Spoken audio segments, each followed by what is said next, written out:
I know they'll join another few seconds later. Let me tell you what's happening in MMA so that if you missed it and you are reading in your inbox, just to remind you so that you don't miss some outstanding program, what you are organizing exclusively for you. On the 4th of December, we have 11th edition of KCG Varghese Endowment Lecture. We got again an outstanding speaker. He's going to talk about, it's all about aviation, future of aerospace. And Mr. Nikhil Rao is a Director, Chief Engineer of Boeing. He's going to be talking there on the 4th of December. It's happening at MMA. Followed by dinner. Then on 12th of December, again very interesting event, 6th R.K. Swamy Memorial Lecture. R.K. Swamy was a former president of MMA, and this is the most sought after event. We got two outstanding speakers. Please, prior registration mandatory because we expect large number of people to attend this event. Honorable Justice Lordship Justice Balaji, he'll be talking on will, settlement and nominations. It's a very interesting subject. We also have another outstanding leader, creating policing with aid of technology. We have Mr. Shankar Jiwal, IPS, Director General of Police, the current who is serving as DG. He is going to be talking to us. So we got two outstanding speakers. Please do come. It's happening on 12th December at 6 o'clock at MM Management Center. Then again 14th, we are doing a CFO conclave. Every year we pick up one subject and do a conclave. We did it on HR, we had done it on artificial intelligence, we had done it on law. This time we are doing it on CFO conference, which is their role of integrating governance, sustainability and value creation. We've got some outstanding CFOs who come and share. It's a full day program. It's a paid program. We charge just to defray a portion of expenditure what we incur. So we have Mr. Shankar, who is the founder of CAMS. He's going to be the chief guest inaugural. Then we got Shikandar Prasad, CFO of Viatech Wabag, Gopal Deshikan, CFO of TVS Motors. Then we got Vijay Kumar, CFO of SIFI. Each one of them are outstanding leaders in the one way. We got PwC speaker from PwC. They also got CFO from Sonata Software, and we also have Reddington. So this is happening on, as I mentioned, 14 December is a full day conclave from 9:30 to 6 o'clock in the evening. Then 19 December, we have our usual book, Read and Grow, which we do it mainly for the management students. It's happening on anti-fragile things that gain from disorder. It's again interesting subject. Again, we have an outstanding panel there. Then on 31st of January, we have 5th Mr. V. Narayanan Pons Memorial Endowment Lecture. This is happening there. We have got an international speaker from McKinsey. We'll share with you later. Also, we have Atul Vora, is again a great Pons veteran. He's going to be talking to us. Like we have lined up many events, and one only want to tell you before I call upon the dignity to stage is our annual convention is happening on 12th of February at Hotel Taj Coromandel, and as a prelude to the convention, the theme of the convention this year is Foundation for Building a Resilient India. We have got some outstanding leaders already confirmed to take part in the convention at the Taj. We have conducted a competition for young managers below the age of 40. So if you are below the age of 40, that profile and brochure has already been sent to you. Do come, take part in the competition. The team of two will be taking part. Take part and also showcase your thing, and you will be benchmarked with other industries and bring role to the company which you are going to work. And it's a great opportunity for you to showcase yourself and your organization. I can tell you those who have won this competition earlier, they're all occupying place of very high in the corporate world and other place. Okay. With this, without any further ado, and coming to today's event, we are indeed privileged and blessed to have another outstanding event lined up for this evening. Ladies and gentlemen, the topic is very, very interesting. Emerging technologies in defense. I am part of the defense. I know how much it matters to us actually. Technology, very, very important actually. And I can tell you it should matter to you more than us, because your safety, your security, your freedom, everything depends upon the national security. If defense is strong, I think you are well taken care of. You can see the countries where the defense is not very strong, they're always in trouble actually. So I don't want to give an examples. Ladies and gentlemen, we've got an outstanding panel this evening to share with us. We also have one of the outstanding officer, outstanding gentleman who is authority on this subject, is going to be delivering this address today on this subject.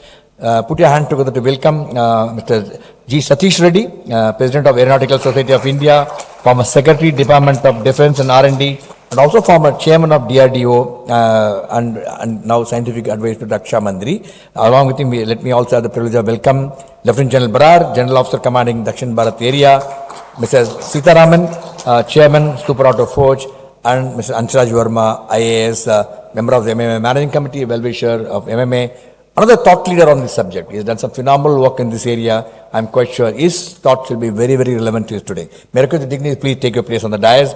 Gentlemen, a warm round of applause to the gentleman there.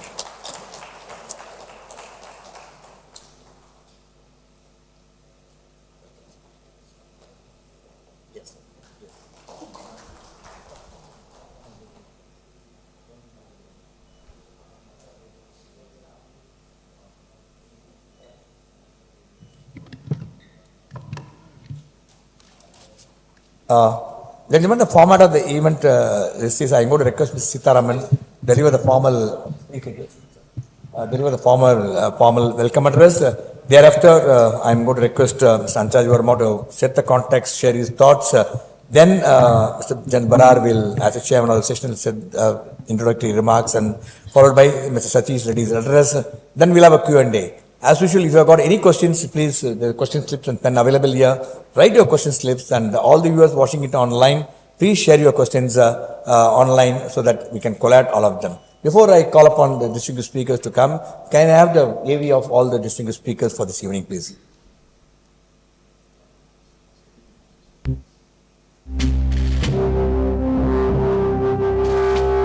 Mr. S. Sithraman is the chairman of Super Auto Forge Private Limited, Chennai, which he founded in 1974. A mechanical engineering graduate, Mr. Sithraman pioneered cold forging technology in India for manufacturing components for the automotive and other industries. Super Auto Forge Private Limited is now India's largest exporter of cold-worn forged steel and aluminium parts, with annual sales exceeding 1,400 rupees crores. The company exports about 80% of its production to OEMs in the USA and Europe. Mr. Sithraman also led the development of various calibers of cartridge cases and shell bodies for Indian ordnance factories.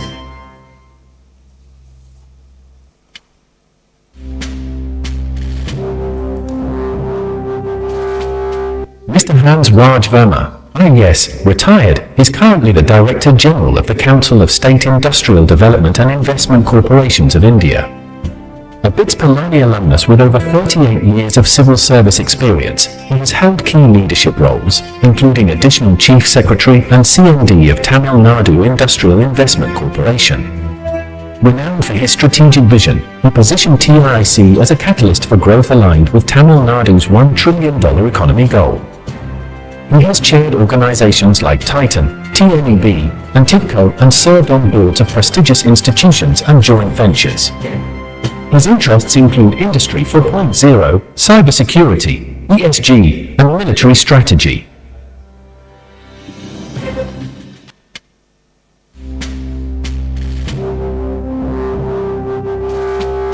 Dr. G. Satheesh Reddy is a distinguished defense and aerospace scientist, currently serving as the President of the Aeronautical Society of India.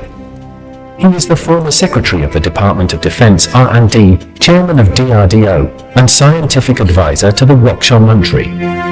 Dr. Reddy has been instrumental in advancing India's defense technologies, including Mission Shakti and the development of missile systems and avionics. He has received multiple prestigious awards, including international honors and over 25 honorary doctorates, for his significant contributions to defense R&D.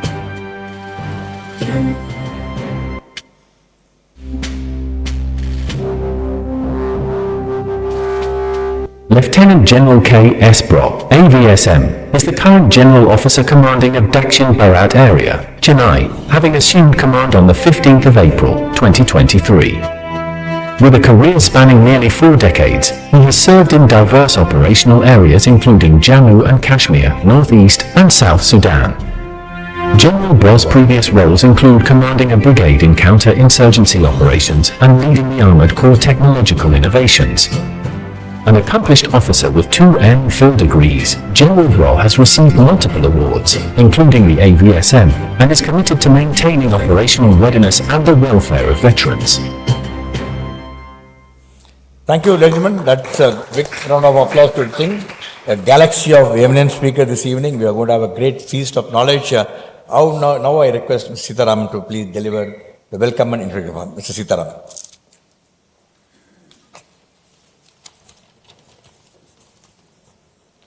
Good evening to all.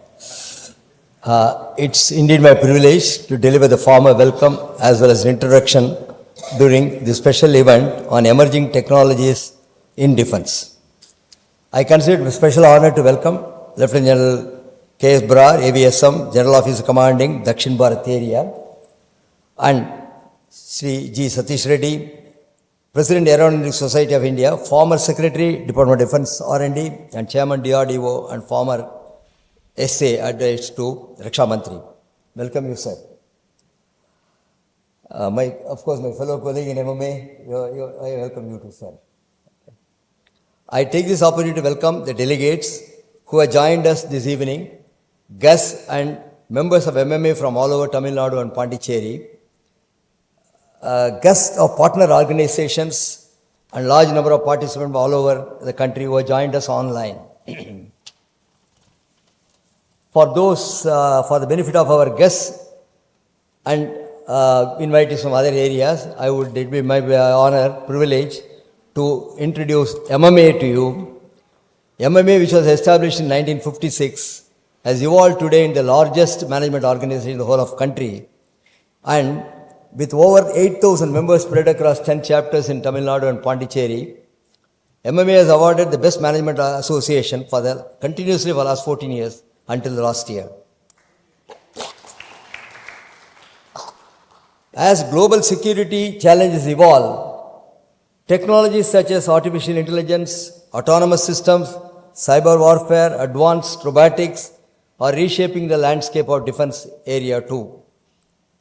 Hypersonic weapons, drones, quantum computers, 5G networks, and ever-improving digital infrastructure and emerging space technologies are playing an increasingly important role in defense strategy.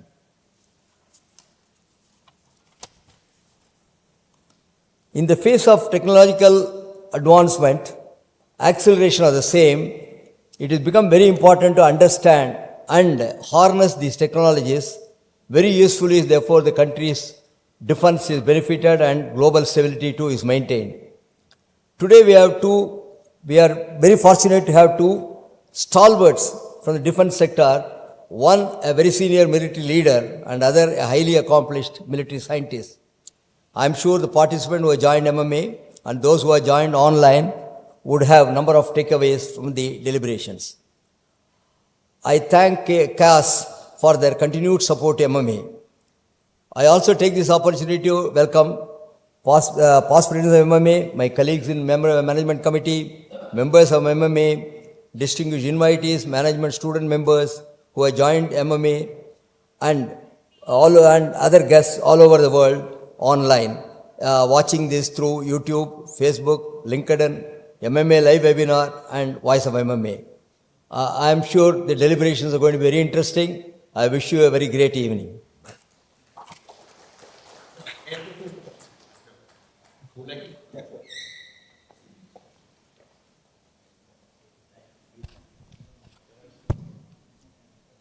General Brar, Dr. Satheesh Reddy, Sita Raman, Captain Vijay Kumar, Group Captain Vijay Kumar, distinguished members of the audience, offline or online. Friends, let me start with the stellar contribution of MMA. The various programs of MMA are part of nation building. Only yesterday, Group Captain Vijay Kumar was on a common platform with me, where we were listening to former India's permanent representative to WTO talk about CBAM and EUDR, how the industry should negotiate these two emerging trends. Today we have the session on emerging technologies in defense.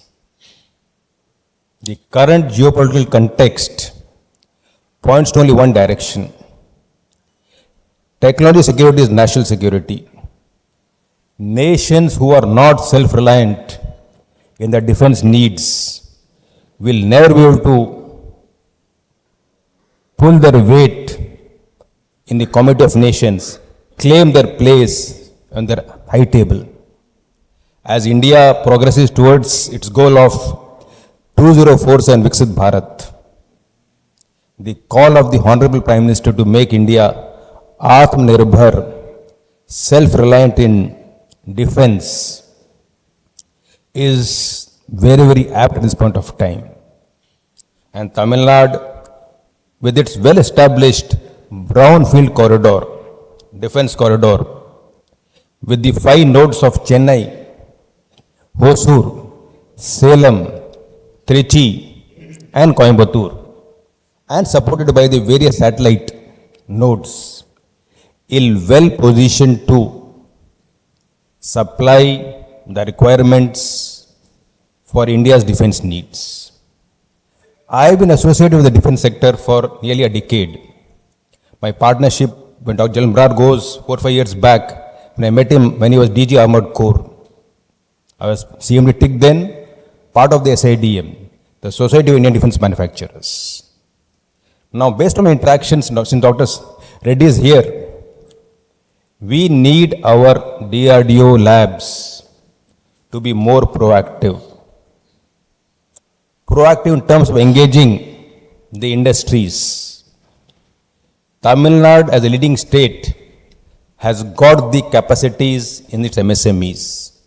It's only a question of harnessing these capabilities for dual use, both commercial as well as defense, forging that partnership with our defense establishments. The erstwhile Ordnance Factory Board has now become corporations. You have the DRDO labs. They have to forge the partnerships for which the DRDO labs and the newly formed DPSUs, the Defense Public Sector Units, have to take the proactive step of engaging the industry. India's defense requirements will be met through twin pillars of engaging the academia, as was developed by the Western world. The defense industry must engage the young minds, seed projects in the universities, leading academic institutions. On one track, on the other track, engage with the established industries with their established capabilities. The nodes of Tamil Nadu, Chennai Auto Aerospace Hub, Hosur is emerging as the aerospace hub, Salem for technical textiles, Coimbatore for precision engineering, and Trichy for the high quality welding. These skill sets are the unique advantage of Tamil Nadu, and with partnerships all the stakeholders, the military, the labs, the defense establishment, we can position Tamil Nadu as the leading state, which can harness the cutting edge technologies for meeting the requirements of Indian Defense Forces in the days to come. Not only for defense domestic consumption, but also for exports, which will position India on the world stage as a truly powerful nation, developed nation. Friends, with this context setting, today's event is very, very appropriate, very apt, and we are very well keen to listen to the two stalwart speakers today, Gen Brar and Dr. Reddy. I am sure the deliberations, their inputs will be very, very useful. There will be rich takeaways for all the stakeholders. And once again, I compliment MMA for having these sessions. In fact, we need to have more frequent sessions on the defense production, making India self-reliant defense. Friends, with this context setting, I close my address, and let's all look forward to some very, very brilliant addresses by Gen Brar and Dr. Reddy. Thank you and good day. Thank you, sir. Thank you for your thing. My name request Gen Brar to offer his chairman's opening remarks. Gen Brar.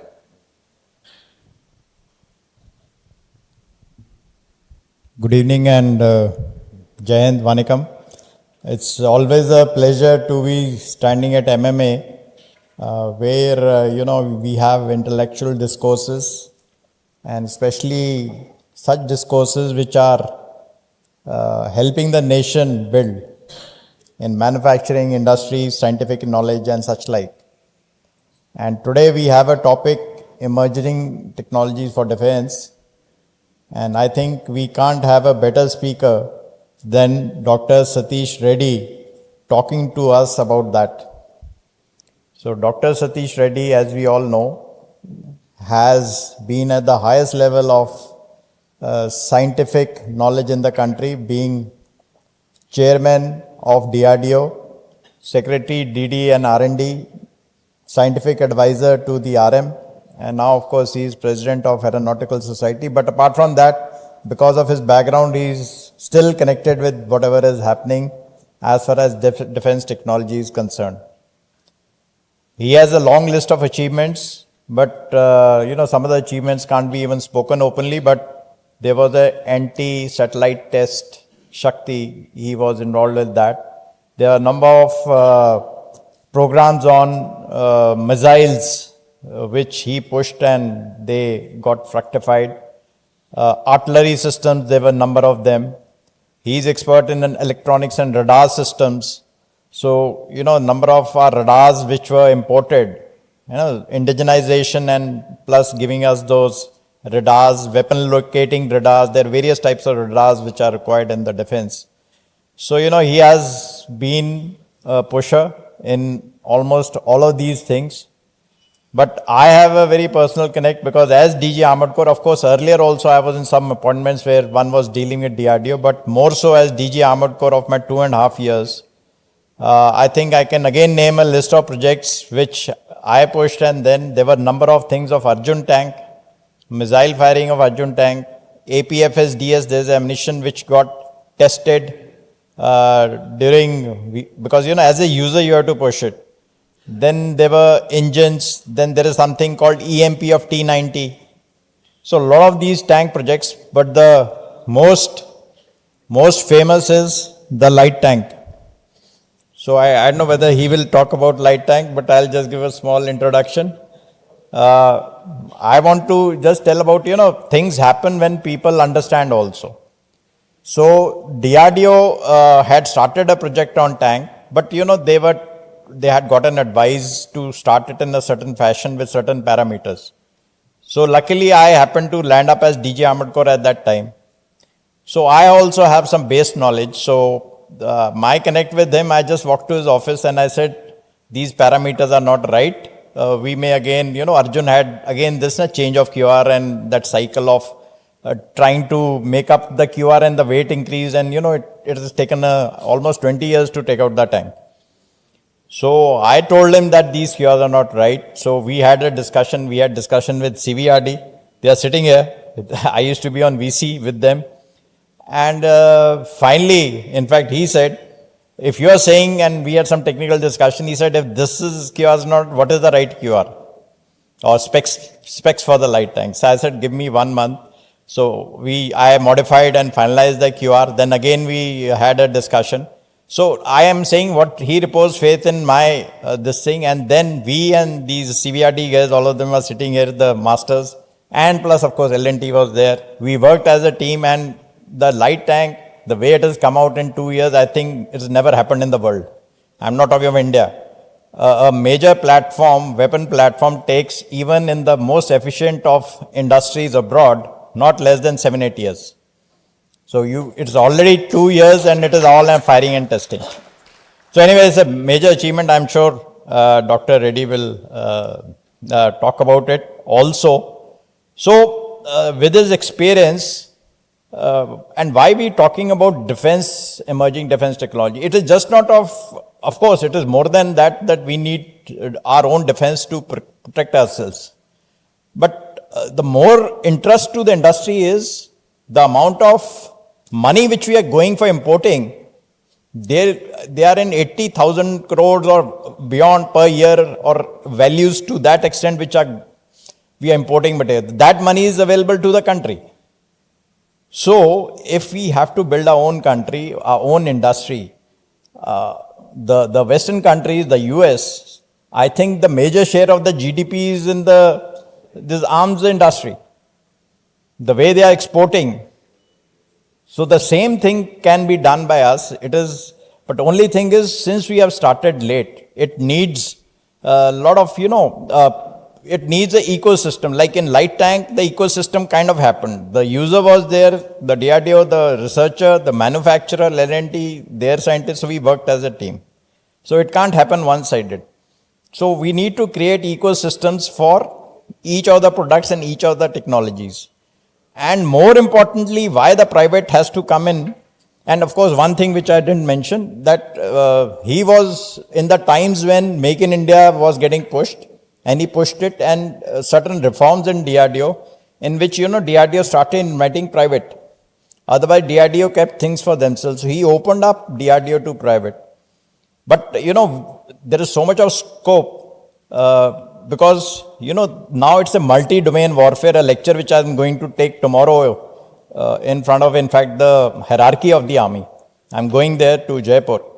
So the multi-domain warfare now comprises of domains of cyber, space, your electromagnetic spectrum, and AIML, machine learning, autonomous, all these are what? These are technology which are there in the private industry.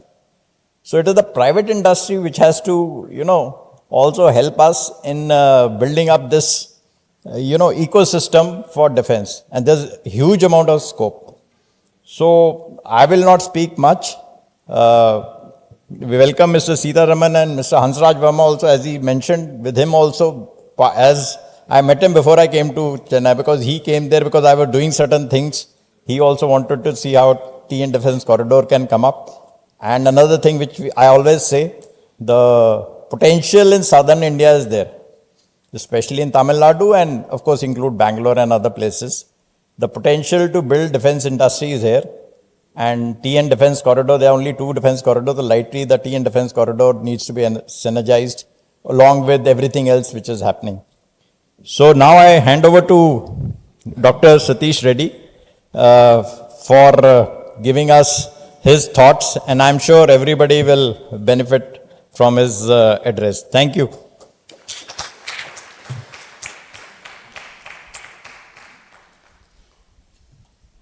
Thank you, General. Now it's my proud privilege to present to you Dr. Satheesh Reddy to share his insights on emerging technologies in defense. Dr. Satheesh Reddy.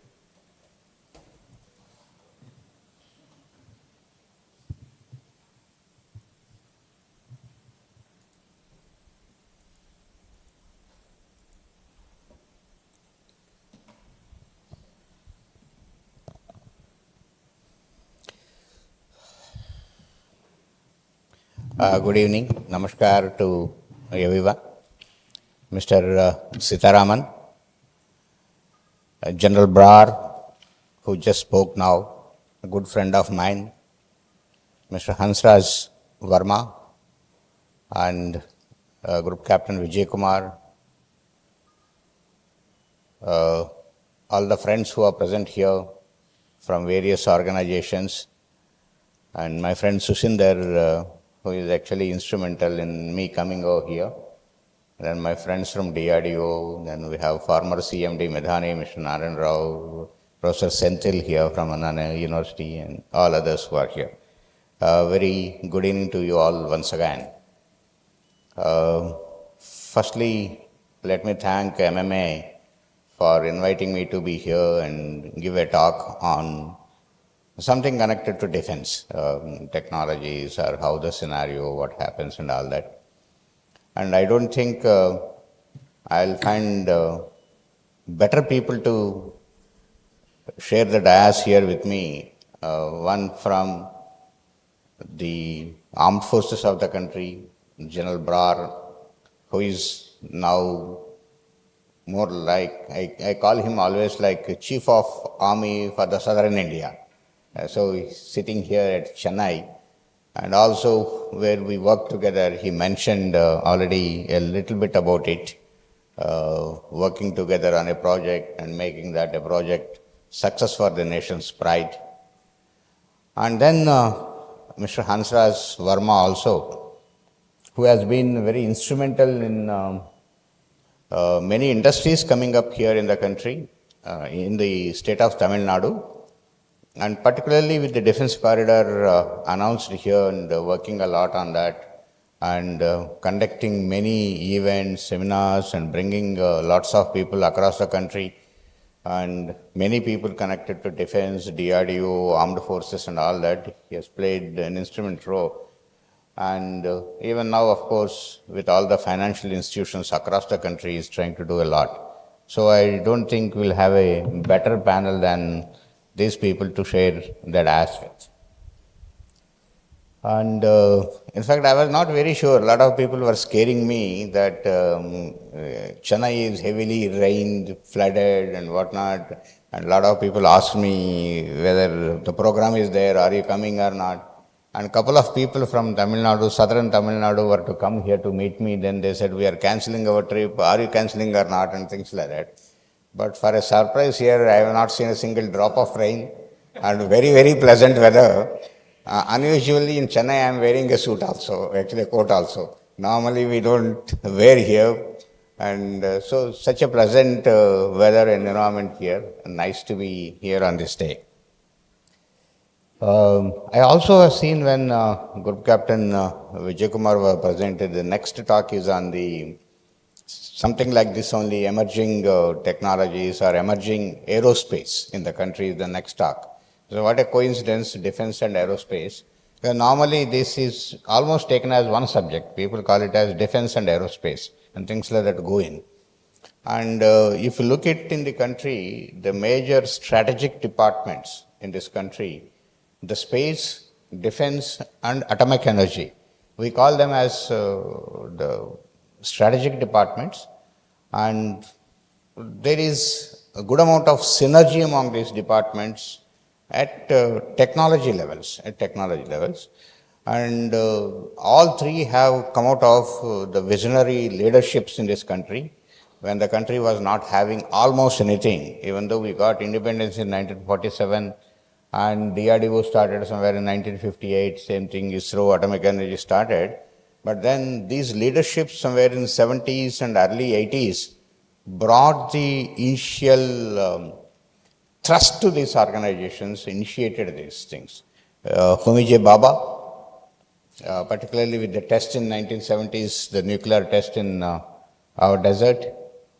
And then Sarabhai Vikram Sarabhai, I think when he said, imagine after about few decades, it's difficult for us to live without space. When there was nothing, nobody, almost no satellite was there, this is the statement he made. People thought, what is he talking? And it is a fact today that if satellites are not there, we don't know how to live here. Almost that is the condition.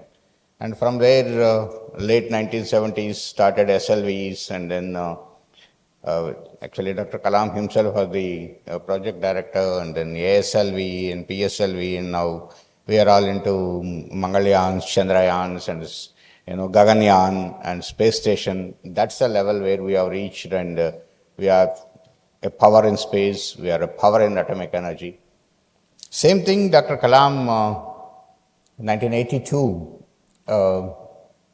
started the major programs in DRDO, and indigenous technology should come up, and the initiation of the programs, convincing the government and bringing the programs, the missile programs, and later the tank, later the aircraft, and so many things, and which took the shape. Normally any of the technologies you take a decade plus to mature and then move on, and started.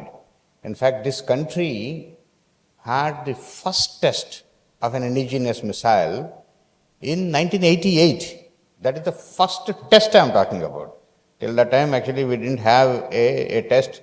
Before that, one test was done, which was a failure, 1988. 1989, Agni test was done, and we had a range. Before that, we didn't have a range. We had to come to Sriharikota here, close by to Chennai, and do a missile test using the space people and do it. So first range created, and Kalam, he had the courage, he is known for his courage, took a decision, the first long range, that time it is an intermediate range we call it, which re-enters into the atmosphere, Agni, we will test it from Balasur only, our own range where we are created, and tested it from there. And that is the point where you started going forward, not looking backward at all, and took off. And from zero, till the time the imports were more like, leaving aside chota-mota things, probably about 90 to 95% of the things were imported, almost, more than 90%. And from there the journey started, not looking back. And particularly in the last decade, the graph has changed. The slope, what was going like this, suddenly started rising. Wherever you go, everybody talks about the defense industry and defense happenings in the country. I have just come yesterday night from Middle East. Whomever I meet, oh, India is doing a lot in defense and industry and so many things happening. I'm talking about the people who are finance people. They all talk about in such a high for the Indian scenario. So, with this in the background, I thought, let me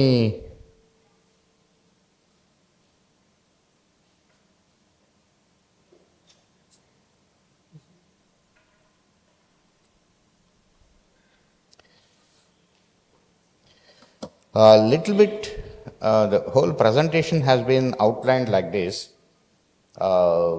What is that we have achieved in this country till today, in a brief outline, and then from there move on to the given topic here, advanced systems being developed, and industry and academia, what's the scenario in the country, and then emerging technologies and future defense systems. This is how this has been said, because you definitely need to also know where do we stand today also, and then how do we move on. So as I said, when you look at today's self-reliance in the country, I have been making a statement in the recent years that the country has achieved self-reliance in the areas of mentioned here: missiles, radars, sonars, torpedoes, electronic warfare systems, AVAC systems, aircrafts, tanks, vehicles, communication systems, ships and submarines. And these are the areas where we are able to build our own systems, and industries have been established, and we are producing in the country, and industries have come up and all that, which you will see little more details in the next few slides. Missiles today.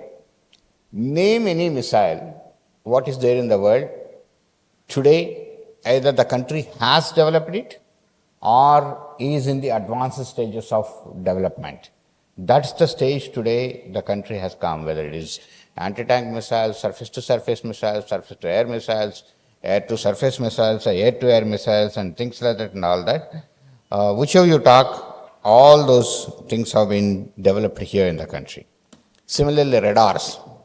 Radars is one area where, again, we have completely achieved self-reliance, including the components. I don't want to get into too much technical terms, but there are something called gallium arsenide, gallium nitride technology, there is something called TR module, transmit receive modules. Fundamentally, from that component level, the country is able to make here, and there are many industries have come, varieties of radars, including long-range radars, which about 10 years back we were buying from outside, have been developed. Today, there are more than about 2,200 radars which have been indigenously designed, developed and produced in the country, are there with the armed forces. That is the number what we have today, and many things. Then coming to electronic warfare systems. One thing is this particular area, electronic warfare systems, generally any country wants to be self-reliant. This is one area where what I do, others should not know. So you generally try to know, do yourself. Country has done well, and leaving aside the ground systems, the airborne systems also have been developed, inducted.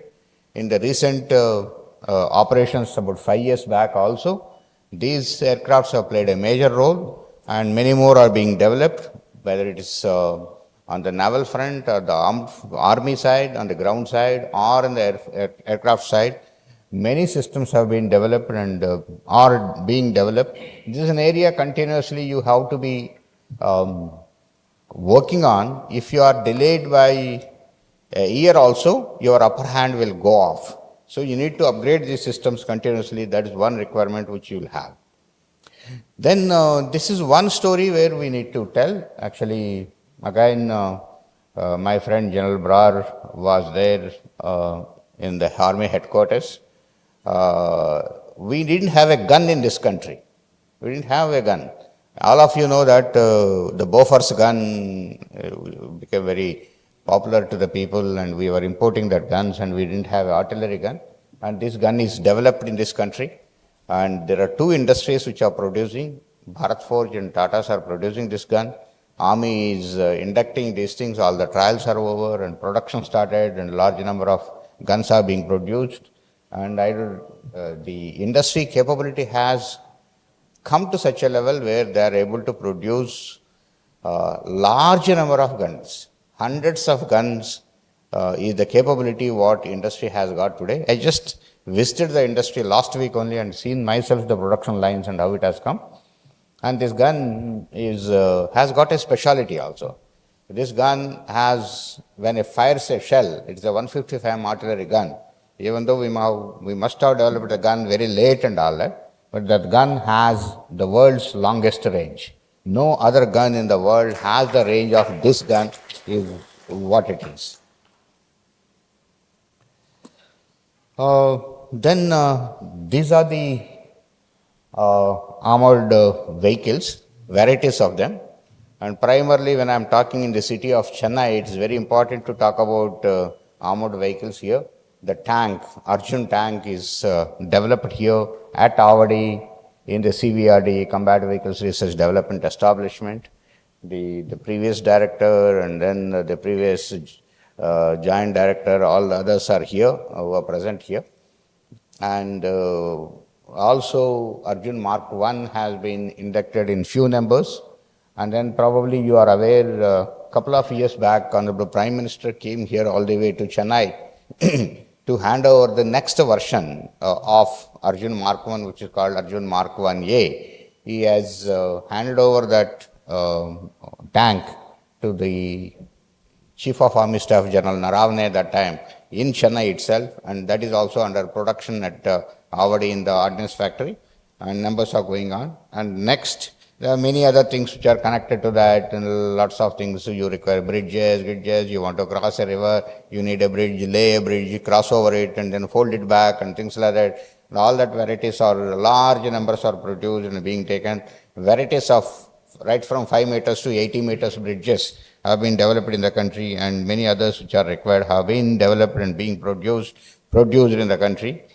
The one what you are seeing, VAP, is another vehicle which is developed, which is good. You must have read in the newspapers about a month back, a lot of orders are coming from abroad for that wheeled armored platform. There is a wheeled armored, not like a tracked one. It is a wheel has got, and things like that. And this is another system which has been developed. I am only giving you some salient things and not getting into it, what have been developed. So drones have started playing a major role in the warfare, both rogue elements and also the actual armed forces also started using. And you must have seen in the recent wars which are going on everywhere, drones are playing a major role. And also to secure our own assets, which are critical assets here. These drones anti-drone systems are very important. So this has been developed in the country. We are one of the first few countries in the world who have developed this system. And so this has been inducted by the armed forces. Bharat Electronics Limited and 5 other industries are producing this. This has been developed at various ranges and things like that, and all that is one of the new additions. When I say various systems, we are in an exclusive club of first few nations in the world. I talked about the gun, where having the gun which has got the longest range. Then there is something called AIP, Air Independent Propulsion, which makes a conventional submarine stay underwater for about 14 to 15 days. See, the submarine's actually capability is seen if he is not able to surface. Normally a conventional submarine without this system has to come up almost a day, every day. So this is a system which has been developed in the country using a fuel cell technology. And getting into our submarines now, one after other, started getting into submarines. So this air-independent submarine propulsion, as of now, there's only one country which has well proven and incorporated in the submarines, and submarines are operational. That's Germany. That's the only country. The second country is almost nearing is Korea and India. So India is one country which has become the second country which has developed this technology and getting into submarines. Then again, my friend General Brar has mentioned about anti-satellite test. This is one of the pride which is Prime Minister Sri Narendra Modi's project.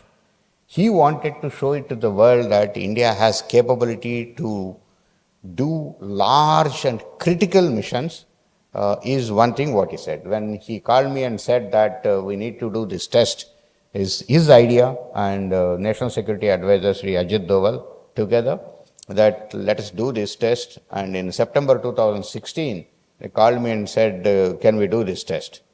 I said yes, and then Prime Minister said, nobody will allow you to do this test if anybody comes to know. And so you need to be, this has to be top secret. Nobody should know. Nobody should know. Only three of us and maybe something like that. So very, very difficult proposition. So the very important next statement came is that if it has to be secret, it can't be running for years. Try to do in less than 2 years. That's the conditions put. Country stood up and the people worked day and night. I can't even now thank so much to all the scientists who have worked every day almost up to 4 o'clock, 3 o'clock in the morning. Absolutely in 2 years, system has been developed and March 27th, 2019, it has been successfully launched. And the mission, we have become the fourth country in the world after Russia, America and China to do this test. And we again have a credibility there that India does is only for technological demonstration, not using the space for wars, and also we will not spoil the space. Our friend, northern friend who has done the test now, much before us, even now, today, he has thousands of debris in the space out of the test. And India, what we have done, there is no single debris today existing out of the test what we have done. That's the type of a test what has been done. The next is ballistic missile defense. This is any enemy's missile coming and you attack it in the mid-air itself. India is one country of the 4 countries which has developed these technologies and systems is one thing. Next is AVAX system, which I have mentioned sometime back in the last 4 or 5 years back when we had operations. This has played a major role in this. And then we have developed our own fighter aircraft, which is LCA. We are one of the 6 countries which have developed that. Again, I think is mentioned, forgot, that mistake should not have happened being in Chennai, the tank, Arjun tank. We are one of the 6 nations in the world who have developed their own main battle tank. Arjun, which is developed here in Chennai. And then nuclear submarine is another where very few nations have developed all the capabilities of 4.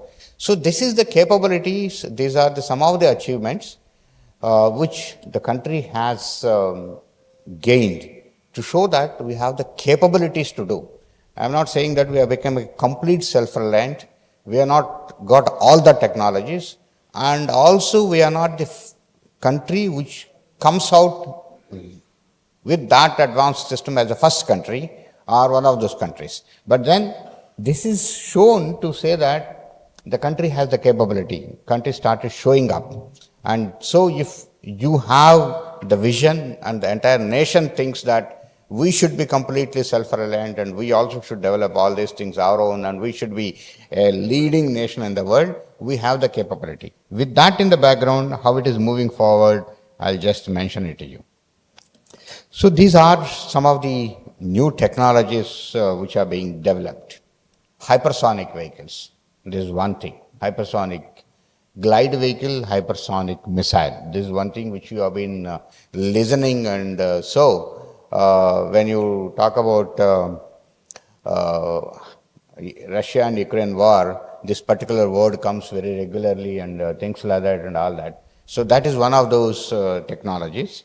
Then torpedoes, normally you have a range of 10 kilometers, 20 kilometers, 30 kilometers. When you take off through a missile that can have even 200 kilometers, 100 kilometers is another thing. Very long range radars of 1,000, 2,000, 3,000, 4,000 kilometers. Very high endurance autonomous underwater vehicles, which are now developed in the country, which are coming up in the world, is one thing, which has endurance of 15 days, 20 days, 30 days, and things like that is in the advanced stages of development. And electromagnetic rail gun, not a regular propulsion based rail gun, it is electromagnetic rail gun. And new generation missiles, lots of missiles which are being developed and which have been developed. One is long range surface to air missile is one important vehicle. You people must have heard about S-400 and things like that, sort of a system. The second one you must have seen in the newspapers just about a week back, a hypersonic missile India has tested. And that sort of a missile, a long-range missile country has developed. I don't know, it's not an official statement because anyway I'm not holding the position in the government, but I would like to make as a personal statement that this sort of a missile which India has fired recently, a hypersonic missile, it's not a hypersonic cruise missile, but it is like a hypersonic cruise missile. I can say that nobody has this missile in the world. Nobody has got this missile. India is the first country to have this missile, which is a very, very, very important. You must have seen the statement given by me in the newspapers is that it's a game changer. It is going to change. It is going to play important role. I think there will be large requirements. Then ship launched, vertically launched SAM missile, which can attack, it can fly at about 3 meters, 5 meters from the surface of water is another thing. And then air-to-ground missiles, varieties of ground missiles, air-to-ground missiles. And the last one is a new technology, very, very advanced technology, it's called solid fuel ducted ramjet. If lots of tests have been done which have been successful, probably DRDO should be doing a test in the years coming soon. If this technology is proven, nobody will have this in the world. That is the type of a technology which can provide air-to-air missile in the country. Definitely nobody will be near to us also. That is the type of a technology which country is working on. This is what I mentioned about solid fuel ducted ramjet is a technology which should be coming up. Then coming to aircraft, this is a good story. LCA, light combat aircraft, and I think late 80s when our people were thinking of making aircraft, my version is I feel that our country is not in a condition to make the specifications of the aircraft what we want. We were not in that condition. So from there we could come and we struggled. There were no industries, there were no ecosystem, there was not much of a research in the academia. But then you took the decision to make an aircraft. Yes, probably we could have taken little more time than the advanced nations have taken. 2019, the final operation clearance has been achieved, and before that, Indian Air Force has placed orders for 40 numbers. After the final operation clearance, 83 numbers orders have been placed, which is the single largest ever order from Air Force. And then you also must have seen in the newspapers, Air Force is thinking of 100 more numbers. So that gave a boost to aero industry in the country. Large number of industries have come in the country and they have developed the capabilities, which when I come to the industry part, I will talk about it. No more, see when I joined DRDO, 1985, I don't think we would have had in the country, whole country, 100 to 150 industries working with us. And most of them were, you give the design, you give the drawing and they do the CNC machining programming and other things like that and fabricate it and give it. From there today, many industries, you talk about, I want a system like this. You give the top level specifications, they are able to design, they are able to develop, and they are able to produce and give it to us. And that breaks the confidence to country to go ahead with the next aircrafts which are required. That are these aircrafts which are mentioned here. LCA Mark II, which is a heavier version of LCA. And then the next one is the TED-BF, twin engine deck based fighter aircraft, which actually an aircraft carrier, we can land and take off, which is technologies which are well proven with the present LCA. In fact, I need to mention there that the aircraft carrier what we had earlier were from Russia. And you must have seen that we have built our own. And 2 years back, Honorable Prime Minister has launched the India's first aircraft carrier, which is built completely indigenous with close to about 80% indigenous content, including the steel what is used in that is developed in the country and produced in the country, and so 80% in. On that our LCA is taking off and landing on that now. So for that we need a bigger aircraft, and that is what is twin engine deck based fighter aircraft. If that is developed, Indian Navy doesn't require any fighter aircraft from outside. And the next generation Air Force aircraft is AMCA, which is called the fifth generation fighter aircraft, which is called a stealth fighter aircraft, which becomes more like invisible to radars, and that is again. See, today, we must have seen in the newspapers here and there is a criticism that you have taken a lot of time for LCA to be developed, you have taken about 20 years, 22 years, and things like that and all that. From that stage today, LCA Mark II, when I talk to the scientists, DRDO now, who are making the LCA Mark II, sanctioned about 7-8 months back, they're talking about rolling out of the aircraft next year. Just 2 years, which never heard of it. And I'm not saying that it is DRDO's greatness or anything. It is the country's greatness because the industries have come up to that stage. You don't have to do everything yourself. So you say that I want a mission computer, so somebody is ready to come up. You want an actuator, somebody is ready to come up. So you want a fuselage, somebody says that I am able to come up. That is the stage which has come up in the country today. And I wondered, actually last 15 days back I was in Bangalore, even advanced medium combat aircraft, the fifth generation stealth fighter aircraft, they were talking about rolling out in 2026. Talking about, I am not talking about officially what it is and all that, freely talking. So you are talking about a fifth generation fighter aircraft just 2 years from the date of sanction, you are talking about rolling out. That's the capability the country has developed. If these aircrafts are developed, we don't need any aircraft from outside at all. We will only be exporting.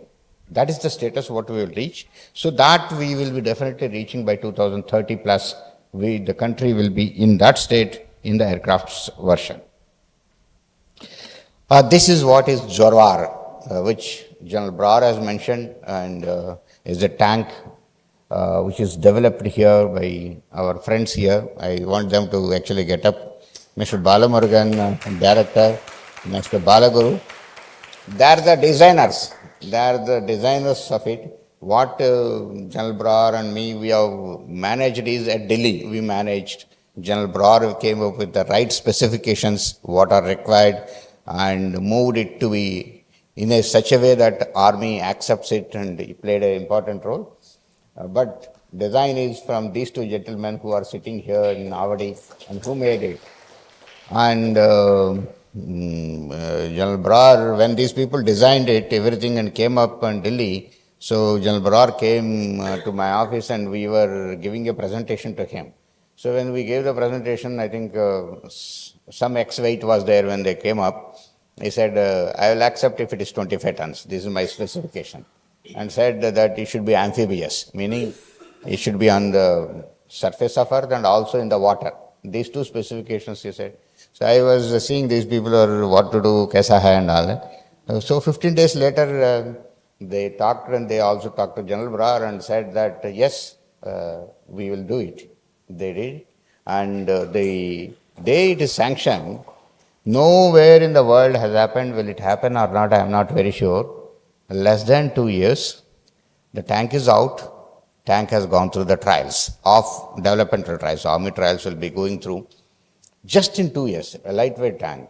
I am sure General Brar, you will agree, I don't think there is a class of a tank of this class which is there in the world today. More like of a class of a tank of this class. So that is what it is, has come. So that is the effort between armed forces, DRDO and private industry and industry all together have done, and which I congratulate our two gentlemen and thank and congratulate General Brar and his team for making it to happen. All that is a great thing. And so this is again has come out of Chennai. You can say that world's one of the best tanks has come out in the world. What we thought we may have to buy from outside, this tank is far better than that things. Now coming to industry, I'll just say, I was just talking about it, the phases. 1990, very few numbers, and you give a drawing, that is what is called build to print, and do it. And then talking about build to design, then build to specification, now design and development. This is the stage which has come. And numbers, I'll try to mention, which I said about 100 or 150 numbers must have been there in the country today. Tier 1 and Tier 2, meaning the system level people and subsystem level people. There are about 2,000 industries in the country working for the defense today. And if you take Tier 3, who supply the components and sub-assemblies and things like that, there are close to about 20,000 industries in the country who are doing for the country and also have become supply chains to many industries in the world. They have become supply chains of supplying. So that's the stage which has come up. And in Tamil Nadu also, there are major industries which are working with us, whether it's in Chennai, whether it's in Coimbatore or in Trichy area.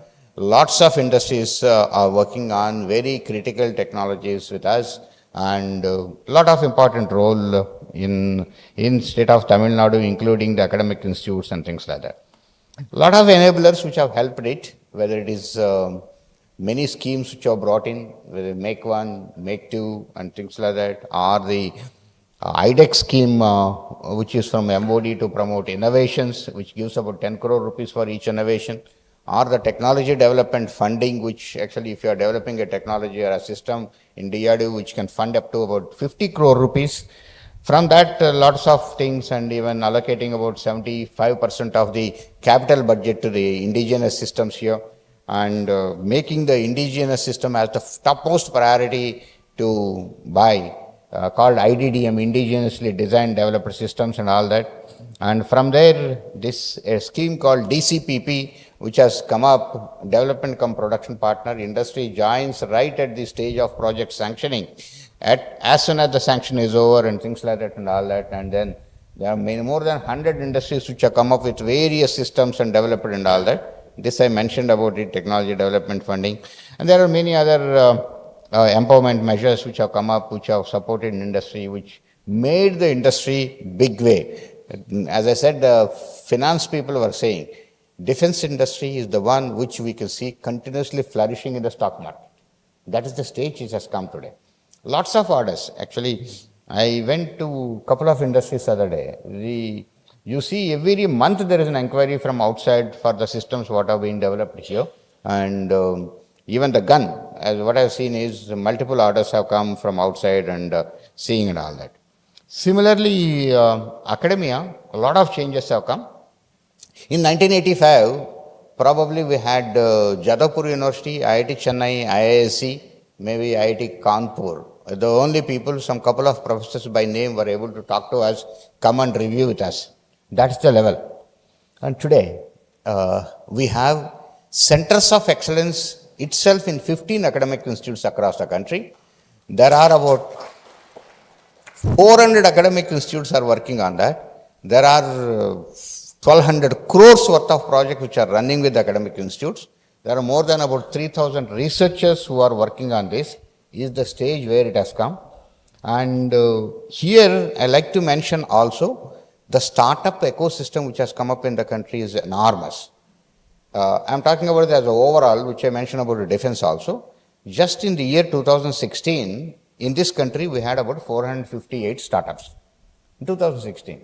2024 now today, 8 years later, as per the records of DPIIT, the Department of Government of India, we have now 1,50,000 startups which are all by youngsters. And we have in defense and aerospace more than about 10,000 startups which are there. In fact, I was mentioning about the drones. The drone market is completely captured only by youngsters, 95%. You see, my friend is smiling here, is one of the first persons who worked on drones, Professor Senthil. When Dr. Kalam passed away, we all went to Rameshwaram, and when Prime Minister was coming, that time just the threat was coming, various things and all that, how to monitor suddenly here aerial surveillance. He gave tethered drones, and the police of Tamil Nadu has used it to do the surveillance all around Rameshwaram. Is one of the things which has come out from Anna University. So you see youngsters like this who have come up and then who have produced large number, and now he has got Anna University industry and all that, and producing and all that. And so there are more than 350 industries in the country which are startups primarily working on drones. So that's the level. Now coming to exports, this is one of the important slide I wanted to put it to you. We have been a largest importer of defense equipment. If not largest, 1, 2, 3. We have been always consistently maintaining in 1, 2, 3. And that is the stage. From there, we also thought about exports. We started exporting. And large number of inquiries are coming.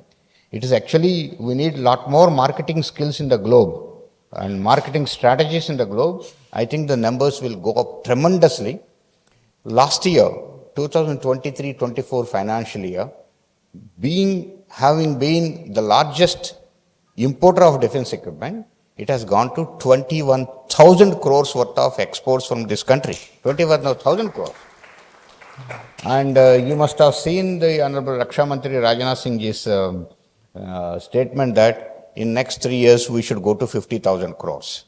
And Prime Minister said that we should be a leading exporter. And I am sure that in the years to come we should be able to go. That is where the figures I have given. This is my personal work where I did a research on what are all the requirements of the world and what India has a capability to do. And when you look at that, as a systems and subsystems, this is the type of numbers. 1117 billions as the systems and almost about 2,300 billions as subsystems is the opportunities what we have got the country in the world. That means I can do that system. Even if I take just about 10% of it, it is going to be 300. If I take 1%, I am going to have 30 billion exports is what we are going to have. That is the type of opportunities which I have got, which actually we should be able to capture and find right marketing strategies and try to export is the opportunities. Now coming to emerging technologies which are coming up, hypersonic vehicles is one thing which is going to play a major role in the warfare going to come.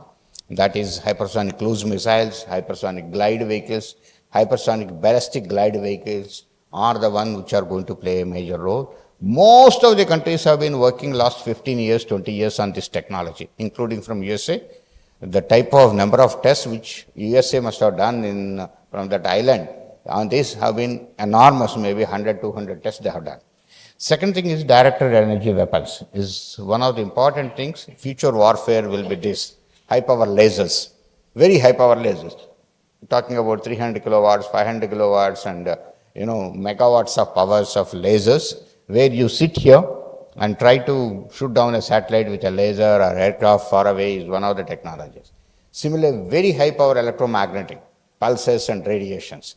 Sitting here again, talk about thousands of megawatts of pulses of electromagnetic. You are able to neutralize the electronics of a satellite and all that is one thing. You don't need a missile to go and kill a satellite, but send a pulse here or a couple of pulses and you should be able to kill is one of the things.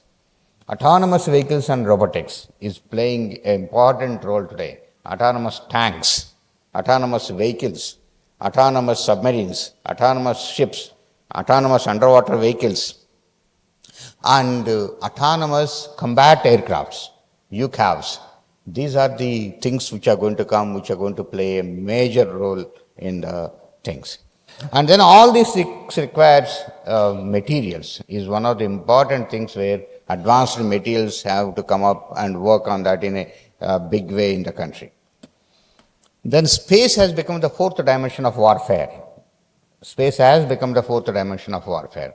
That is important thing where a lot of people today, not about today, even a couple of years onwards, when the war is going to be there, the first thing what people do today is launch satellites, not any other things. Launch satellites, observe everything, see everything, who is who, which radar is where, which tank is where, which troops are movement, what not and all that. You observe and do it. That is how these anti-satellite technologies also have come up, that he is going to observe and I want to kill that satellite and sort of a thing. So that is another different game. And wearable technologies. This one important technology where today talk about anything, what I wear, AR, VR technologies onwards, what I wear here, it has got all sensors, it has got the communication equipment, it has got the antennas here on my clothing and I'm able to communicate. I have got sensors which monitors my health, which actually also senses and also it can also provide medicine to the person, sort of a thing onwards. Many varieties of things which have come up is another thing. Terahertz, I don't want to get into, it's a new technology going beyond 100 gigahertz, too much technical term, which actually, one simple utility of it I'll tell you. In 5 years from now, more like the X-ray scanning systems and all that in the aircraft for the personnel will vanish. These things will be installed. As you are walking in, 10 meters, 20 meters away, you will be scanned. Standoff scanning and you will be seen you are having anything and things like that and all that. That sort of a capability comes with the terahertz technologies. Underwater situation importance. This is a very important technology which India is working a lot in this. You need to monitor underwater, any submarine, any far, at what distances, what are there and all that. You all know the importance of the submarines, including the war what we had in the Pakistan, with the Pakistan and all that. Asymmetric warfare has come up in a big way. If I ask something, what is the major warfare between Russia and Ukraine? It all started first 6 months to 8 months is only information warfare, nothing else. Propaganda creating and all that is information warfare. The next is the cyber security related, cyber warfare. As I said, space has become the fourth dimension of warfare, cyber has become the fifth dimension of warfare. That's another important thing. Electronic warfare technology, quantum is playing a major role. India has launched a quantum mission of 6,000 crores to develop the quantum technologies. India again with a startup with IIT Delhi is the first country to have established a quantum communication over dark fiber for 100 kilometers between Vindhyachal and Prayagraj. India is the first country who has done this quantum communication. Again, all by startups. There are at least 8 startups here in this country who are working on quantum computing, quantum technologies and all that. And biowarfare is a major thing where a lot of research going on in the biotechnology, biosensors, gene technologies and gene therapies and whatnot and all that related to it. And many technologies, that is a subject by itself where a lot of things have to get in. In fact, DRDO played a major role during COVID only because of this experience in the biotechnology related years, and you could come out with many things right from PPEs, masks and whatnot and all that. It could come out and put the roles. So look at future defense systems. Many things. Talk about stealth tanks, the tanks which are invisible tanks. Or talk about guided bullet, guided shells, pretty accurate shells. Today you fire with you look at how you are looking at, what angle you put it, and what is the aerodynamics, what is the wind speed based on that bullet goes or shell goes. No. Then there are many other MEMS and NEMS technologies which you use it to find out everything called smart dust. Smart dust is one of the areas which you talk about it. Then talking about many other areas,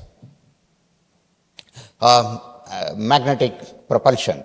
Satellites can be launched with the magnetic propulsion. This is another important thing. Then electromagnetic shielding, complete shielding with plasma. Where a missile is coming, there is a plasma around it and nobody can see that there is a missile coming. This is another important technologies. I'm just talking about technologies and coming to here, stealth aircrafts, stealth UAVs, which are invisible, which are very long endurance. The endurance of the UAVs talked about today is about 6 months, 8 months, 9 months, not hours, months. and people are working on it, and possibilities do exist. Lots of technologies are there. As I said, long-range laser weapons, long-range electromagnetic weapons, which you can use against anything, aircraft, UAVs, satellites, missiles, whatnot and all that, which you can use it in a big way, are the technologies which are coming up in the defense technologies.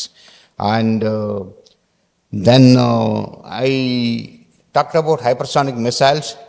People also talk about hypersonic aircrafts, even in transport.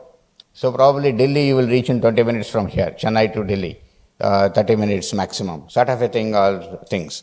Then talking about soldier as a system. Soldier has everything on his body, right from communication, seeing, visual, whatnot, far off distance, cameras are there, that camera vision is available to you, and your whole body is a sensor. You have a wristwatch, wraparound watch, which you can see everything here and things like that and all that.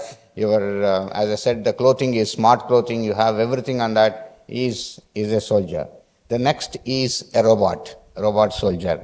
Shankar movie nahi hai, but Shankar movie only, no? So, sort of a thing what people are working worldwide to have this.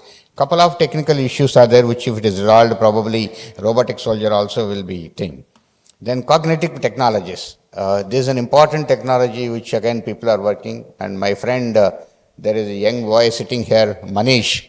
He is director of a young scientist laboratory here located in Chennai.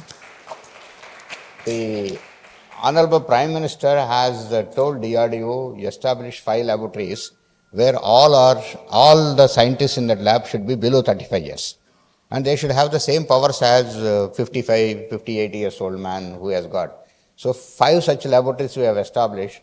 This is one of the laboratory, and he works on this technology, cognitive technologies, cognitive radars. Meaning, cognitive radar means he will be able to tell with that radar what is the aircraft coming? It is Su-30 or it is Jaguar or Rafale or what type of aircraft and things like that and all that. So that is the type of a thing. So then of course goes into cognitive mind, how it you are able to control the mind and all, also cognitiveness and all that. So if I go into the cognitive technologies further, I should be able to control. If I am able to control everyone, if I am able to do everything, and what India wants will be achieved, peace. You can achieve peace by this, doing that and make it. So that is why it is very important to be very powerful. India should be powerful. If India is powerful, world gets peace.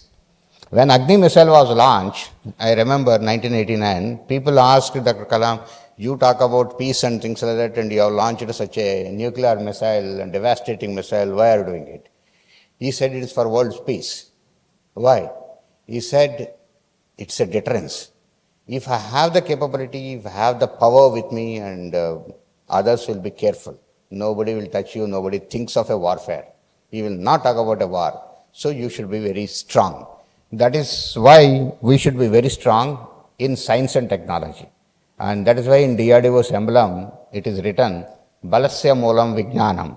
So if you are strong scientifically, you will be stronger otherwise also, and country will be prosperous. Thank you very much. Jai Hind.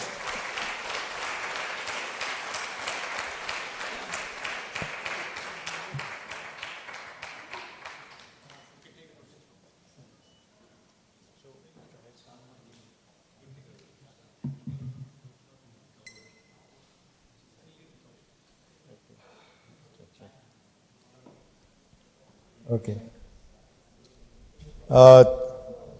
Thank you, Dr. Reddy. That was, I think, a very, very insightful and knowledgeable address. Can we have a round of applause, please?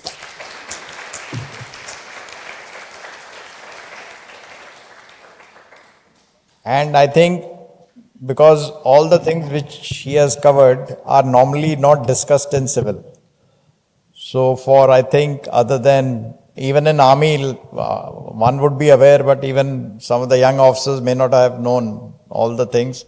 So I think firstly it is knowing so many things about defense is first, and then doing so much of work, that is another. So I think all of you will be very, very confident that things are on the right lines. And I keep saying, you see, everything is with us. I have been developing an ecosystem here. I've been interacting with IITs, I've been interacting with industry, I've been interacting with everybody. Everything is here, and if you have the right intelligence, you can easily do it.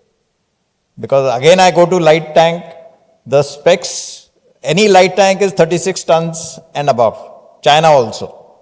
But because of my experience, I said it will be like this, 25 tons, because then it can come in the strategic lift, it can have a nominal ground pressure which it can go and run, it can have a power to weight ratio which will be higher than a light tank of China. So that's why the uniqueness of this tank, you will not find the specs anywhere. So this is one tank, the specs are not there, so it is not a copy paste. So that's why I'm saying anything which you do original will be a success. So I will not speak more, but sir, there are some questions. I think you have addressed most of them, but okay, I can start with the general question. This is from Manikandan Nungambakam, online. Okay. How can Indian startups and private enterprises contribute more effectively to defense technology innovation? How can we make this work successfully? Probably the question would have been asked a little before my presentation maybe. I have mentioned to you, majority of the things are for the private sector. See, if you look at about 5-7 years back, private sector was not manufacturing the critical systems in the country. They were not manufacturing missiles, they were not manufacturing bombs, they were not manufacturing tanks, they were not manufacturing guns and all that. All this is being done by private sector today. At least 10 missiles are being made by the private sector today. The tank is by private sector, what I have talked about, lightweight tank. The gun is by the private sector today. So you talk about any of these things, private sector. And majority of the things which have been brought, make one, make two concepts are for the private sector sake. Coming to the technologies to be developed, the question has been mentioned as technologies. That is why these schemes which have come as IDEX, which is promoting innovations, which can fund up to 10 crores. They keep on having regularly challenges and things like that. Majority of the startups are participating in those things, and that's how they're able to get orders and all that now. The technology development funding is for technologies development by MSMEs, primarily as MSMEs. That funds up to 50 crore rupees if you have a good design, a good concept, which you are able to convince that this is a realizable product. Up to 50 crore rupees can be funded. More like about 100 industries have been funded already. It is not that we are starting or anything. So likewise, there are many schemes. As I said, 70% of the capital budget is earmarked for the indigenous systems only. IDDM, indigenously designed, developed, manufactured thing has been given the top priority. That is how the corridors of UP corridor and Chennai corridor have been created, industries to come up.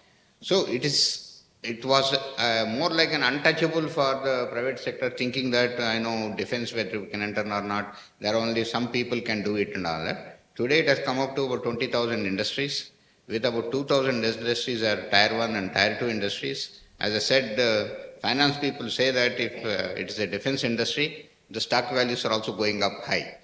That stage this country has come, but then the industry has to come up in such a way that these technologies either absorbing or developing on their own and should export. They can't rely only on the Indian Armed Forces order. See, what happened to General Brar? He can only order 400 tanks, 300 tanks, 500 tanks. After that, he cannot order. So what do? So you have to export. So that you have to work yourself, industry as collectively has to work together and see that it happens. So this is the right time, it has been right time last 4-5 years for the private industry to utilize all these opportunities and get into it and jump into it. Okay, thank you, sir. The next question is again slightly on what is your vision for India's defense capabilities by 2040 with the adoption of emerging technologies? Will it change our total outlook of armed forces as a modern and highly sophisticated force? Daniel, Sri City. Many of the things are there. See, the answers are that we have been, as I said, somewhere 90% or more than 90% were imported systems. Today, more than 60% in the armed forces are indigenous systems. They are changing. And when you buy, you will not get a state-of-the-art weapon at all from outside. When you have indigenous system, you can have the state-of-the-art system. So India is coming up with the technologies. The scientific, technological ecosphere of the country is changing. So we are leading. As you have seen, many of the systems have been first of its kind systems. You are in the first 3 countries, 4 countries, 5 countries and all that, which you could develop it. So the systems what I mentioned, systems which are being developed, makes the country definitely leader. So by 2047, not just as Honorable Prime Minister said, India becoming Viksit Bharat, you will be a leader. So I am 100% sure by 2047, Indian Army or Indian Armed Forces will have a decisive edge in technological terms with all these weapons and all that coming. That's what I think. I will just add a part answer. Armed forces are not totally relying on technology to win. If that was the case, then Ukraine would have beaten Russia long back. So, it is the man on ground which finally matters. So, in that sense, the question is how good we are. We are one of the best. And I was a sector commander, I will take that lecture. It is the Chinese people who ran away from a post in South Sudan. It is our people who took it. So, as you see, the technology and all these things help you. But ultimately, if you have to protect land, you need a man. You may have AI, robots and all, but, ultimately when it gets finally taken, we'll see. So I'll come to some specific question because I think this come from here only.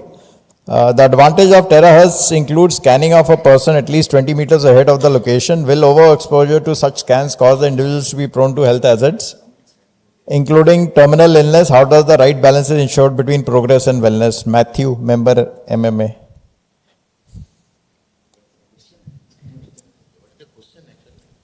He is saying absorption of terahertz includes scanning of a person at least 20 meters ahead of the location. So the question is from here only. See, basically that is a terahertz technology which is beyond 100 gigahertz. 100, 200, 300, 400 gigahertz is called terahertz technology.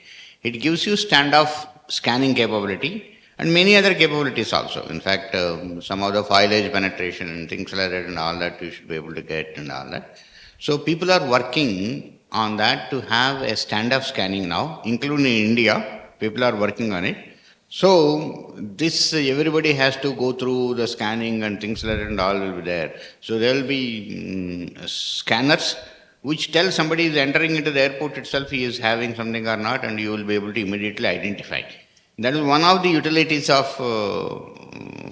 terahertz technologies. A lot more utilities are there which you will find in civilian life itself, a lot of utilities, and security forces, lot of utilities, and of course armed forces utilities. Okay, this is again, I think, come from here. Would you explain the technology issues on LCA engine and a mode of tackling? Is there a formal organizational structure on strategic planning on defense R&D? That's Mr. Arunachalam, retired scientist, ISRO. No, the question is by Mr. Arunachalam.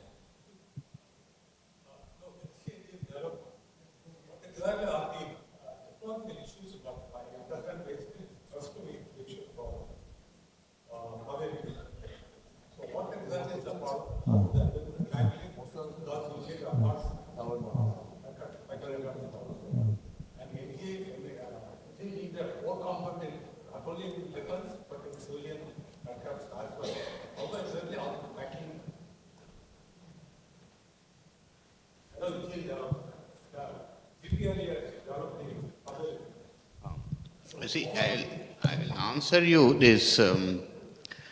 One is aircraft engine is one of the technologies. I can narrate some of the technologies which India has not developed and which we are dependent from outside. So one of the technologies is aero engines. I can discuss with you separately why we could not get up and do. Why? Because what happens is you develop an engine and develop an aircraft. It is aircraft and engine development cannot go together. So in this country what happened is the engine and aircraft development went ahead. As I said, as you are developing the aircraft is getting transformed or changed every day and the specifications have been changing. So the aircraft engine specifications have also changed continuously, which cannot be done overnight. So the engine program went behind, and whereas the program went ahead with the imported engine. Same thing has happened even today. But there have been lots of efforts which are going on parallelly to try to develop an engine, which I feel that at least about 60% of the technologies have been matured in the country today. Some more need to be done. And country is trying to work with an engine house to develop indigenously an engine here in the country. Second, the engine, whatever we are importing today also, the government has put a restriction that that engine should be manufactured here in the country. So those people are also going to manufacture here. So my feeling is the way things are happening now, the cruise missile engine has been already developed. For the LCA, whatever the engine they thought, they have made it as a 47 kilonewtons dry engine today. So that means basic technologies have come up. Now, what is the next aircraft and what is the engine you require? So can you develop in the timelines what it is required? So this is what it is working out. So as such engines, whether it is for a tank, whether it is for a UAV, whether it is for a cruise missile, whether it is for a UAV or for an aircraft have been a problem. But many of those things, tank engine has been developed now in the country, and cruise missile engine has been developed. Aircraft, some engine with some capacity has been developed. So probably in another about 10 years, the country should be able to develop an engine. This is what I feel. Okay, thank you. Maybe it will be a last question. Sorry.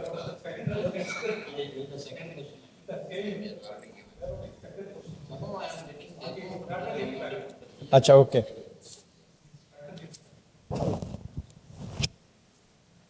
You can ask the question, sir.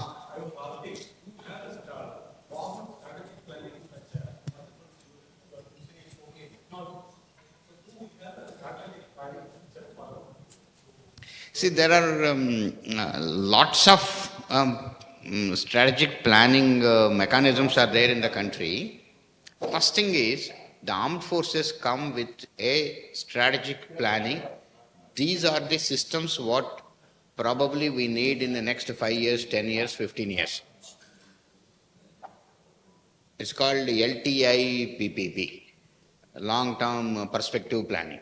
So, towards that, aligning to that, the research and development in the country also gets aligned called long-term technology perspective with respect to that. This is one top-level plan. At the same time, looking at various technologies which are emerging in the world, you also working out, there is again which planning which goes, and more like almost about 400 technologies have been identified which are supposed to be developed in the country. These 15 centers of excellence, what I said in the academic institutes, they should be working on this. They are all working on. One such is Mr. Dr. Nandagopan is here. He is heading the center here in IIT Chennai, working on some of those technologies. So they work on those technologies. Another thing is systems, armed forces, work with various inputs from everywhere. And then the research and development wing and others in the country, they work towards that technology. So there are always strategic perspectives. No country will be there without a strategic perspective future plan in the world. More like. Okay, I think we'll ask the last question. Dr. Joe from IIT Chennai is asked, how does the India's adoption of emerging defense technologies compare to other leading nations like US, China or Israel? A good question. Who is the gentleman who has asked that question? Here or? Oh, his online question. See, these are all the mechanisms. As I said, if we have to become a number one nation or a number 1, 2, 3 nation in all the technologies, the S&T ecosphere and the industry ecosystem in the country have to also come up. If you talk about USA, the type of academic institutes what there, the type of research, the type of fundamental research what they do, the type of funding they get, the number of institutes what you have, what happens working on the technologies, is one. Similarly, industry. They have become giants are there who can sell all over the world, who can invest, billions of dollars into the research is another important aspect. And then the affordability of the country to spend that much research funding. The United States of America, the defense R&D budget is more like about 7 lakh crore rupees. And this is the thing. So if we have to come up to that level, India with its own available resources, in its own humble way, trying to do the best to come up. As I said, that is why you have come up in one of the first few countries in the world, first 4, 5, 6, 7, utilizing the capabilities available. The academic institutes have geared up, and so many centers have come, so much of research is happening. Industries have come up, they have become part of the supply chains of the world today, and R&D organizations are also focusing on this. Probably it will take about close to about, I feel, about 10 years, wherein you are able to fill in the gaps and focusing only on the advanced systems, either, when I say that, either first of its kind systems, or in the similar timelines, you also able to come out with the same system. Not somebody comes out with a system, you make that system after 10 years, you are also within about a year or two, you are also able to come out. Sort of a thing, this country will be able to come up with all these synergetically working. Who are all to work synergetically?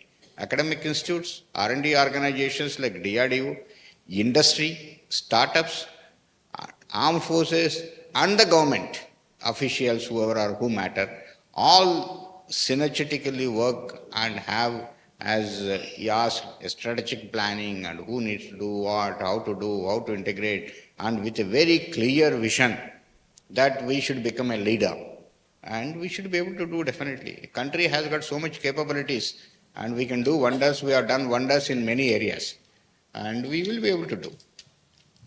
Okay. Thank you very much. Thank you very much, sir. We come to a close. I will only give one food for thought because I think a lot of people there is something called, I mentioned, multi-domain warfare. So I am trying to explain this, and because, multi-domain warfare is, I will give you, because I try and simplify things. Your mobile phone without internet is just a phone. It is the internet which gives you a power to the smartphone that you can have your banking, your ticketing, you can do everything because you have something called internet, and there are certain protocols and then there are applications. Now convert this to multi-domain. Whatever system we build, all these weapon systems, they have to be on a net.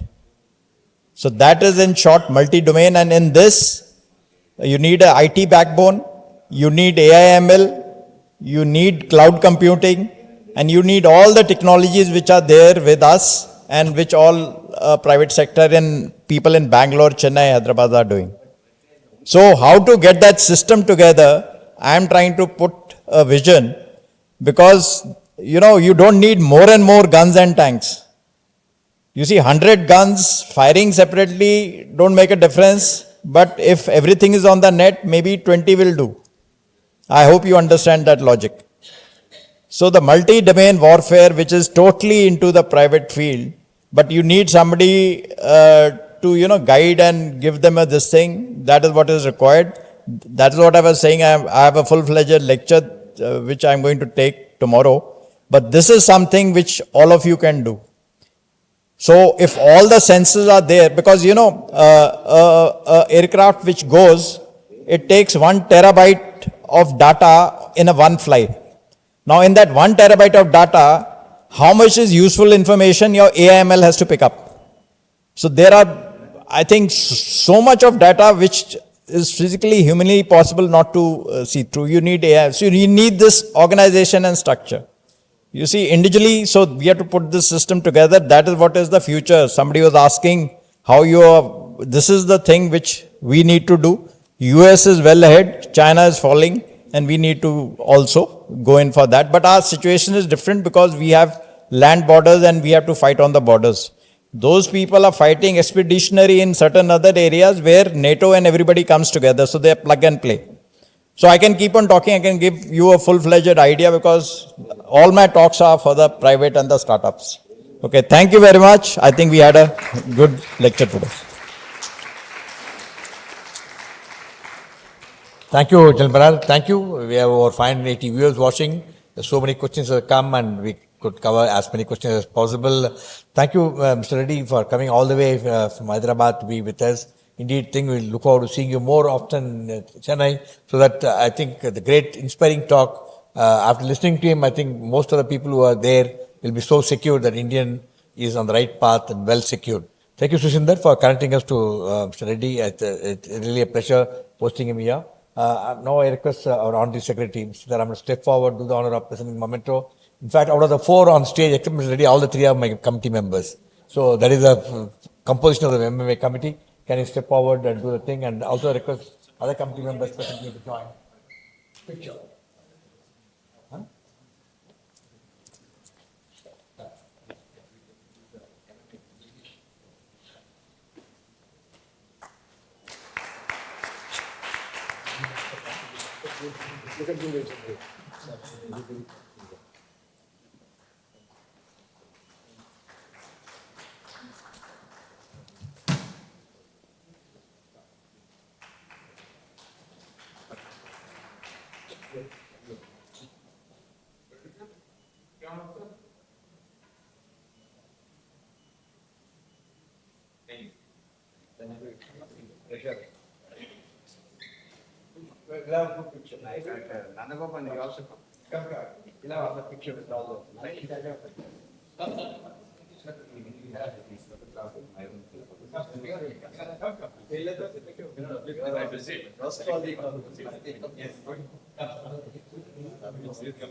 Rambo's wife, she runs a home here for mentally retarded people.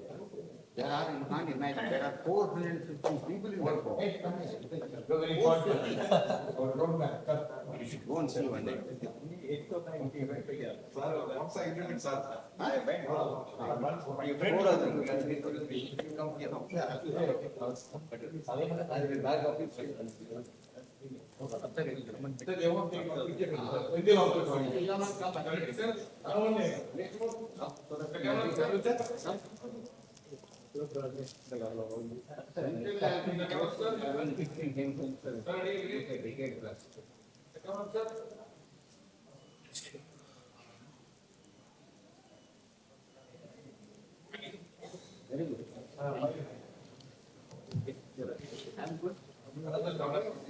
Tomorrow morning, I am eating now.